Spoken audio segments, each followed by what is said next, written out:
Do you really need friends after 70? For most of our lives, we've been told that friendships are essential, that without them, we'd be lonely, unhappy, or even unhealthy. But what if I told you that after 70, the rules change? What if having fewer friends, or even no friends at all, could actually make you happier? It's a bold statement, but stick with me. Today, we're diving deep into the surprising reasons why friendships in old age might not be as necessary as you think. And by the end of this video, you might see your social life in a whole new light. Before we begin, take a moment to like this video, subscribe to the channel, and turn on notifications so you don't miss any future content. And let me know in the comments, where are you watching from? I love seeing our community from all over the world. Now, let's get into it.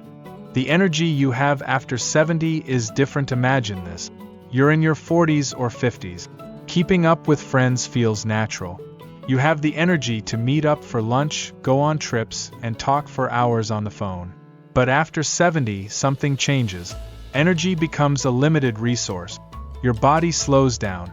Your mind, though still sharp, doesn't crave constant stimulation the way it once did.